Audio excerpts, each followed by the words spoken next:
அன்பார்ந்த நேயர்களுக்கு வணக்கம். நோயற்ற வாழ்வே குறையற்ற செல்வம் அப்படின்னு பெரியவங்க சொல்லுவாங்க. நம்ம என்னதான் நோயற்ற வாழ்வு வாழ நினைச்சாலும் தினம் புதுசு புதுசா ஏதோ ஒரு நோய் வந்துட்டு தாங்க இருக்கு.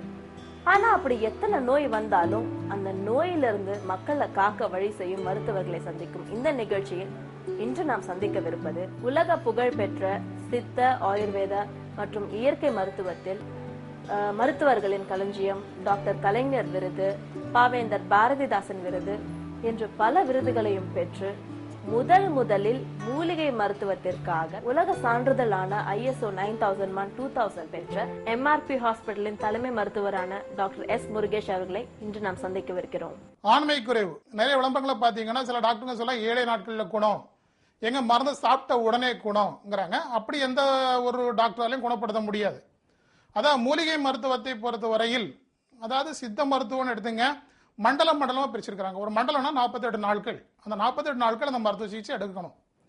குறைந்தபட்சம் 30 நாட்களாவது ஒரு நோயை குணப்படுத்துறதுக்கு ட்ரீட்மெண்ட் தேவைப்படும். நான் இப்போ விளம்பரத்தில் பார்க்குற நிறைய விளம்பரங்களை பார்க்குறேன். பேஷண்ட்டை கூட பக்கத்தில் உட்காந்து வச்சுக்கிறாங்க. எப்படி சொல்றாங்க, அதாவது நான் என்கிட்ட வந்து 1 மாசத்துல ட்ரீட்மெண்ட் எடுத்தார், 7 நாள்ல குணமாயிட்டாரு. இனி நான் சொல்ல மாட்டேன், நான் என்ன பக்கத்தில் பேஷண்ட் சொல்லுவாங்க கேளுங்கன்னு சொல்லி பேஷண்ட் அறிமுகப்படுத்துறாங்க. ஏன்னா அவருக்கே தெரியாது இந்த நோய்க்கான காரணம் என்ன, இந்த நோய் எப்படி வந்தது, இந்த நோய்க்கு நம்ம என்ன மாதிரி சிகிச்சை அளிச்சோங்கிற அவருக்கே தெரியாது. ஏதாவது டெஸ்ட் எடுத்து பார்க்கறதும் கிடையாது. ஃபோன் பண்ணுறீங்களா, எனக்கு ஃபாரின்ல வந்து ஒரு பேஷண்ட் தொலைபேசி நான் தொட கொண்டாரு. சார் நான் பேர சொல்ல விரும்பல, நான் டாக்டர்கிட்ட நான் ஃபோன் பண்ணேன், என்கிட்ட முதல் வார்த்தை என்ன நோயினே கேட்கல, எங்கேருந்து பேசுறீங்கன்னு கேட்டாரு. நீங்கள் ஒரு 3 மாதத்துக்கு மருந்து எடுத்துங்க, இவ்வளோ பணத்தை கொடுத்தா போதும்னு சொல்லி ஒரு பணத்தை அமௌண்ட் சொல்றாரு. சார் நான் எந்த நோய் கூட சொல்லலை. இப்படி ஒரு சில டாக்டருங்க இருக்கிறாங்க. ஆனால் நீங்க தேர்ந்தெடுக்கிற டாக்டர் இதுக்கு தகுதியானவரா, இதுக்கு முன்னாடி ஒரு நோய் எப்படிப்பட்ட சிகிச்சை அளிச்சிருக்காரான்னு கேட்டு தெரிஞ்சுக்கங்க, தப்பே கிடையாது. அந்த அந்த டாக்டர்கிட்ட நீங்க ஒரு 10 கொஸ்டின் கேட்கலாம்.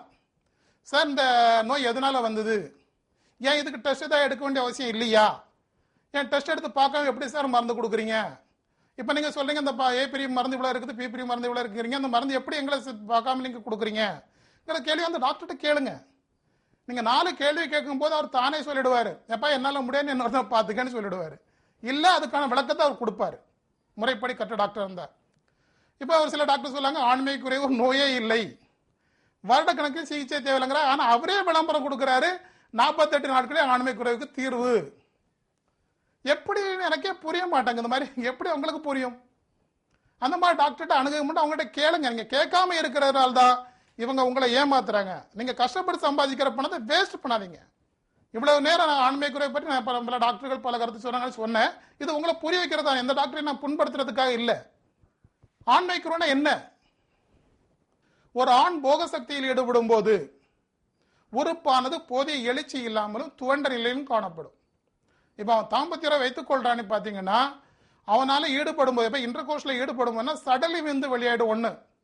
2வது பாத்தீங்கன்னா அப்படியே ஆண்மை இது செக்ஸ்ல ஈடுபட்டே இருப்பாரு, உறுப்பான துவண்டு போயிடும், செக்ஸ்ல ஈடுபடும் போதே துவண்டு போயிடும்.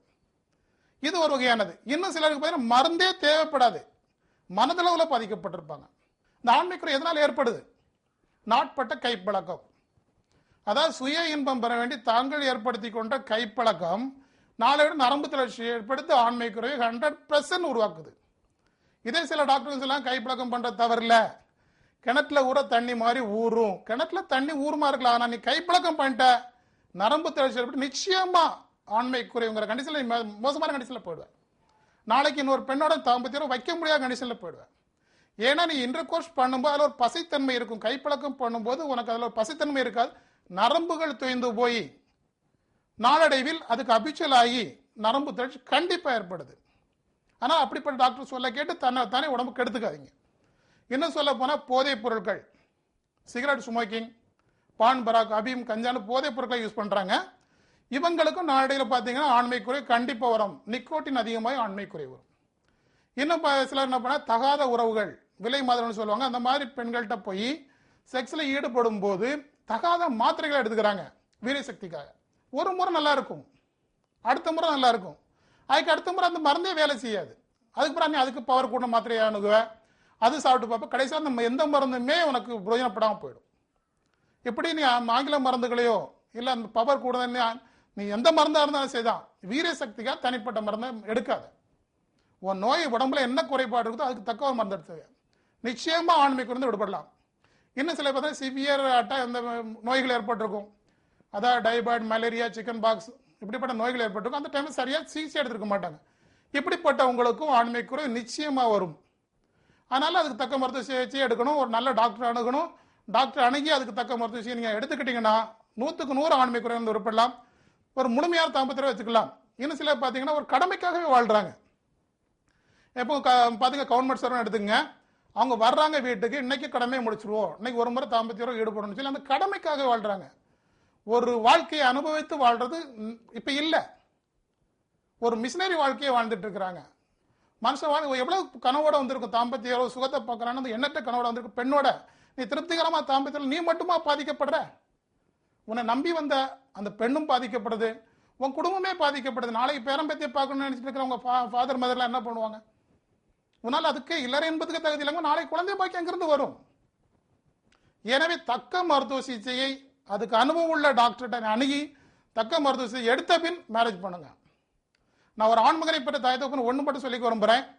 தான் மகன் திருமணத்திற்கு முன்னாடி இந்த மகன் இல்லறத்து என்பதுக்கு தகுதி உள்ளவனா, ஒரு பெண்ணோட தாம்பத்திய உறவை வைத்துக்கொள்ள தகுதியானவன் என்று தெரிந்து கொண்டு அதுக்கு பிறகு தான் மகனுக்கு வரன் பாருங்க. நீங்க வரன் பார்க்கும்போது அது சொல்லலாம், ஏம்மா இன்னைக்கு இந்த ட்ரிப் எனக்கு கல்யாணம் கொஞ்சம் நாளாகட்டும், அப்பவே நீங்க புரிஞ்சுக்கலாம் அவனால ஏதோ ஒரு பிரச்சனை இருக்கு. நீங்க அப்போ அவன்கிட்ட கேட்டு தெரிஞ்சுக்கலாம், அவன்கிட்ட ஃப்ரெண்ட்ஸ் சர்க்கிளில் கேட்டு தெரிஞ்சுக்க, நம்ம பையனுக்கு என்ன ப்ராப்ளம் தெரிஞ்சு போகும். அதுக்கு பிறகு நல்ல பெண்ணை பார்த்து மணந்து கொடுங்க. அவனோட வாழ்க்கையும் இனிமைகரமா இருக்கும், நீங்களும் சந்தோஷமான ஒரு வாழ்க்கையை அமைச்சு கொள்ளலாம். Importance: sexual debility, nocturnal emission and spermaturia, premature ejaculation, atrophy of pharynx and loss of erection arcades, itching of testicles, aplasia, seminoma, nervousness, general weakness. Male infertilities: oligospermia, azoospermia, heterospermia, varicocele, semen tube black. Female infertilities: fallopian tube black, infant uterus, uterus fibroid, PCOD, mass, myoma, menstrual disorder, vaginal discharge, gonorrhea, anemia, thyroid, leukorrhea and meningitis, anatomy of uterus, threatened abortion, inability to conceive, menorrhagia, dysmenorrhea, menorrhea, vaginal luxation, vulva protrudings, pili of uterus, sterility, hysteria, handling of uterus, frigidity, galactorrhea. And special treatment for diabetics, asthma, hemoptysis, tuberculosis, pneumonia, fluids, sneezing, kidney stones, sinusitis, piles, fistula, low back pain, to rheumatoid arthritis, rheumatism, gout, backache, paralysis, anosmia, anasabelli, allergy, psoriasis, eczema, VD, AIDS. Chennai தலைமை மருத்துவமனை தினசரி காலை 9 மணி முதல் மாலை 7 மணி வரையிலும் டாக்டரை நேரில் சந்திக்கலாம். எம்ஆர்பி மருத்துவமனையின் தலைமை மருத்துவர் டாக்டர் எஸ் முருகேஷ் அவர்கள் கீழ்காணும் தேதிகளில் கீழ்காணும் இடங்களில் உங்களை நேரில் சந்திக்கிறார். டாக்டரின் மும்பை விஜயம் ஒவ்வொரு மாதமும் 5ஆம் தேதி மதியம் 12 மணி முதல் இரவு 7 மணி வரை மற்றும் 6ஆம் தேதி காலை 7 மணி முதல் 12 மணி வரை ஹோட்டல் பாந்த்ரா ரெசிடென்சி, பாந்த்ரா ரயில் நிலையம் அருகில். டாக்டரின் பாண்டிச்சேரி விஜயம் ஒவ்வொரு மாதமும் 10ஆம் தேதி காலை 8 மணி முதல் 10 மணி வரை ஹோட்டல் ஸ்ரீ சப்தகிரி புது பஸ் நிலையம் எதிரில். டாக்டரின் கும்பகோணம் விஜயம் ஒவ்வொரு மாதமும் 10ஆம் தேதி மாலை 12 மணி முதல் 3 மணி வரை hotel Kasi international, Kasi theatre complex.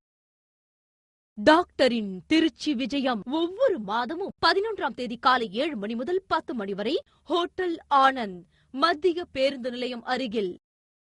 டாக்டரின் கரூர் விஜயம் ஒவ்வொரு மாதமும் 11ஆம் தேதி மாலை 12 மணி முதல் 3 மணி வரை ஹோட்டல் ஆர்த்தி, தின்னப்பா தியேட்டர் அருகில். டாக்டரின் கோவை விஜயம் ஒவ்வொரு மாதமும் 12ஆம் தேதி காலை 7 மணி முதல் 10 மணி வரை hotel blue star, Kavitha theatre அருகில், காந்திபுரம்.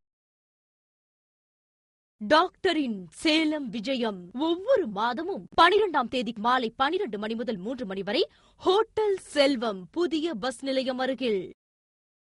டாக்டரின் ஹோசூர் விஜயம் ஒவ்வொரு மாதமும் 13ஆம் தேதி காலை 7 மணி முதல் 10 மணி வரை சீனிவாசா லாட்ஜ், பாகலூர் ரோட். டாக்டரின் வேலூர் விஜயம் ஒவ்வொரு மாதமும் 13ஆம் தேதி மாலை 12 மணி முதல் 3 மணி வரை hotel Venus and annexe lodge, மூங்கில் மணி அருகில். எம்ஆர்பி மருத்துவமனையின் தலைமை மருத்துவர் டாக்டர் எஸ் முருகேஷ் அவர்கள் முகாம் செல்லும் நாட்களில் சிறப்பு மருத்துவர்களை சந்தித்து ஆலோசனை பெறலாம். மேலும் டாக்டரை நேரில் சந்திக்க முன்பதிவு பெற்று வரவும். எம்ஆர்பி மருத்துவமனை மற்றும் ஆராய்ச்சி மையம், சித்தா, ஆயுர்வேதா மற்றும் இயற்கை மருத்துவம், பழைய எண் 10B, புதிய எண் 21, மஸ்தான் அலி கார்டன், SV லிங்கம் சாலை, வடபழனி, சென்னை 26, தமிழ்நாடு, தென்னிந்தியா. தொலைபேசி எண்கள் 04423725598, செல் 9440879223.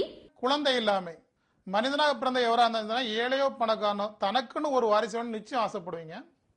சிலருக்கு எவ்வளவு செல்வங்கள் இருக்கும், அதை அனுபவிக்க ஒரு மழலை செல்வம் இல்லை என்ற ஒரு குறை இருந்து கொண்டே இருக்கும். குழந்தை இல்லாமை காரணம் என்ன? நான் சொல்ல ஆண் பெண் மலட்டுத்தன்மையே முக்கிய காரணம்னு சொல்வேன். இப்போ ஆணாய் பிறந்துட்டா வச்சிங்களேன், ஆண்மை குறைவால் பாதிக்கப்பட்டவங்களா என்ன ஒரு உயிரை உருவாக்கும் அளவுக்கு விந்துவில் வீரிய சக்தி இல்லாமல் காணப்படும். நார்மலா ஒரு மனிதன் குழந்தை பாக்கியம் தர 60 to 120 மில்லியன் கவுண்டிங் வேணும். அந்த கவுண்டிங் மட்டும் இருந்தால் போது எபவ் 75% மோட்டிலிட்டி பவர் வேணும்.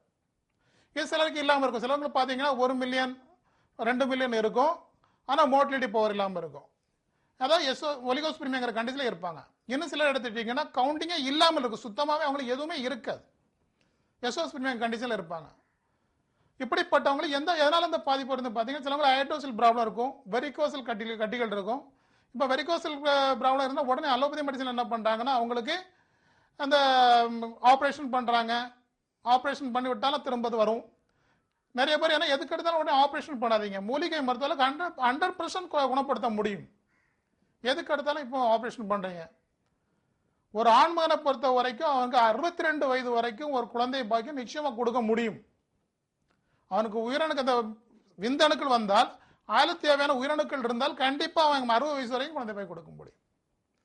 62 வயசு வரைக்கும் அவனுக்கு சிகிச்சை கண்டிப்பாக அளிக்க முடியும். அவனால் குழந்தை பாய்க்கு நிச்சயம் கொடுக்க முடியும். அடுத்தது பார்த்தீங்கன்னா பெண்கள் எடுக்கும் பட்சத்தில் இப்போ கர்ப்பப்பை போதிய வளர்ச்சி இல்லாமை, சினைப்பை போதிய வளர்ச்சி இல்லாமை, ஃபெலோபியன் டியூப் பிளாக், இப்படி பல வகைப்பட்ட ப்ராப்ளங்கள் இருக்கு. இதுக்கு எல்லாம் காரணம் என்ன? Hormone imbalance. இப்போ ஹார்மோன் எடுத்தீங்கன்னா ஒரு பெண்மைத்தன்மையை உறுதி செய்யறது ஈஸ்ட்ரோஜன்கிற ஒரு ஹார்மோன்.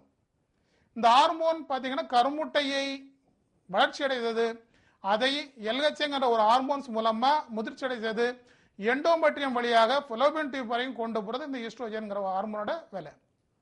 அதுக்கடுத்து ப்ரொஜெஸ்ட்ரான்ங்கிற ஹார்மோன் இருக்குது, எல்ஹெச்ங்கிற ஹார்மோன் இருக்குது, தைராய்டு வகையான ஹார்மோன் இருக்குது. இப்படிப்பட்ட ஹார்மோன் டிஃபிஷியன்சி இருக்குதான்னு பார்த்துட்டீங்கனாலே அவங்களுக்கு பெண்களுக்கு அந்த ப்ராப்ளங்கள் சால்வ் ஆகிடும். இன்னும் சிலவர் நான் பெண்ணை பெற்ற தாய் தப்புன்னு ஒன்று மட்டும் சொல்ல விரும்புகிறேன். தான் பெண் பூ பெய்திய பின், அதாவது வாலிப பரிசுத்து வந்துட்டா, ஏஜ் அட்டன் பண்ணிட்டா, நீங்கள் என்ன பண்ணுங்க, மாதந்தோறும் இந்த மென்சஸ் 28 நாளில் அல்ல 30 நாட்குள்ள வருதான்னு அதை ஃபாலோ பண்ணுங்க. நீங்கள் என்ன பண்ணுறீங்க, பெண் வயதுக்கு வந்துட்டாளா, 1 வருஷத்தில் பார்க்குறீங்க, 2 வருஷம் பார்க்குறீங்க, 2 வருஷத்தில் கல்யாணத்தை பண்ணி அனுப்பி விட்றீங்க, தான் தலையில் உள்ள பாரத்தை இறக்கி வச்சுறீங்க. அந்த பொண்ணு இன்னொரு வீட்டில் போய் வாழணுங்கிறத நீங்கள் மறந்து போயிடுறீங்க. பெண்ணை பெற்ற தாய் தப்பனுக்கு இதை விட என்ன வேலை இருக்குது? தான் பெண் இன்னொரு வீட்டுக்கு போய் வாழ போகணும், அந்த பெண்ணை வாஷ் பண்ணுங்க. 2 வருஷம் நீங்கள் வீட்டில் வச்சுங்க, 2 வருஷமா அந்த குழந்தைக்கு ஏதாவது ப்ராப்ளம் இருக்கான்னு நீங்கள் பாருங்க. அப்படி இருந்தால் முதல்லையே ஆரம்பத்திலேயே அந்த குழந்தைக்கு அந்த ப்ராப்ளத்தை சால்வ் பண்ணி அதுக்கப்புறமா மேரேஜ் பண்ணுவீங்க. அப்புறம் மேரேஜ் பண்ணி வைக்கிறீங்க, அந்த பையன் ஆண்மகன் நீங்கள் தேர்ந்தெடுக்கிற பையன் உண்மையிலே தாம்பத்திய உறவுக்கு தகுதியானவன் ஒரு அனலைஸ் பண்ணிங்க. நாளைக்கு குழந்தை இல்லாமல் அவதிப்படும் போது அவன் மட்டும் அவதிப்படுறான், நீங்கள் எல்லாரும் சேர்ந்து அவதிப்படுறீங்க. எனவே முதல்ல நீங்கள் குழந்தையை தான் பராமரிக்கும் போது இந்த மாதிரி ப்ராப்ளம் இருக்கான்னு பார்த்துங்க. அதுக்கு தக்க பருவத்தில் நீங்கள் மேரேஜுக்கு முன்னாடி செக்அப் பண்ணி அதுக்கு தந்த வயசு வந்தவொடனே உங்களுக்கு மேரேஜ் பண்ணி கொடுங்க, தப்பே கிடையாது. ஏன்னா இன்னொரு வீட்டில் போய் வாழ போகும்போது அந்த பெண் எந்த வித பிரச்சனையும் இல்லாமல் வாழணும், அதுதான் வழி. இப்போ பெண்ணை பொறுத்த வரைக்கும் பார்த்தீங்கன்னா ஃபைப்ராய்டுன்னு ஒரு கட்டி வரும், அதாவது கர்ப்பப்பையில். இவங்க அலோபதி மெடிசன் என்ன பண்ணால் உடனே லாப்ரோஸ்கோபி பண்ணுறீங்க, அறுவை சிகிச்சை பண்ணுறீங்க, திரும்பவும் வளரும். ஃபெலோபியன் டியூப் பிளாக் இருக்கும். இப்படி நிறைய ப்ராப்ளங்கள் இருக்குது. அதெல்லாம் நீங்கள் நல்ல டாக்டர், இதுக்கு தகுதியான டாக்டரை அணுகி நீங்கள் தக்க மருத்துவ சிகிச்சை எடுத்துக்கொண்டால் எந்த வித டெஸ்ட் பேபியோ ஐவிஎஃப்ஓ ஐவிஏ தேவையில்லை. ஒரு பெண்ணை பொறுத்த வரைக்கும் 48 வயசு, அதாவது மெனோபாஸ் ஆகிற வயசு வரைக்கும் அவங்களால் பெண்மை இந்த ஒரு குழந்தை பாக்கியம் தர தகுதியானவள நிச்சயமா இருப்பா. அந்த மெனோபாஸ் ஆகினா கடவுளால் தான் முடியும். அதுக்கு பிறகு நிறைய டாக்டர், சில டாக்டருங்க என்ன சொல்லிருக்கிறாங்க, பேஷண்ட் வர்றாங்க சொல்றாங்க,